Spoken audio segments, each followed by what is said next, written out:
నేను ఒక విషయాన్ని తమ దృష్టి తీసుకొస్తాను. అచ్చెన్నాయుడు గారు అగ్రికల్చర్ మినిస్టర్ గారు మాట్లాడారు. ఆయన మాట్లాడిన భాషను ఒకసారి చూడండి.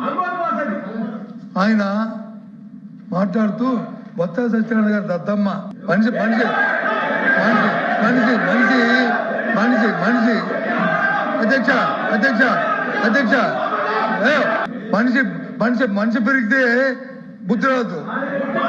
ఎద్దులాగా వచ్చి ఎద్దులాగా తెస్తే మనకి వచ్చి తెలుతాడు రావు. భాష బాగోవాలి. ఎవడు దద్దమ్మో ఎవడు అమ్మోతులు ఉన్నాడు ఎవడు పరిపాలన చేస్తాడు, ఏ రైతులు వచ్చి ఎరువులు లేక వస్తున్నారు, ఏ రైతులు ఇబ్బంది పడతారు రాష్ట్రంలో.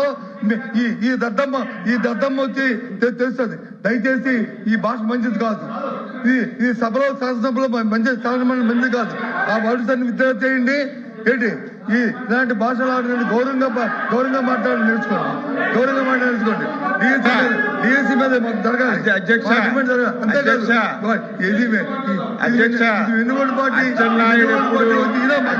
ఎప్పుడు అన్పార్లమెంట్ మాట్లాడదు అధ్యక్ష.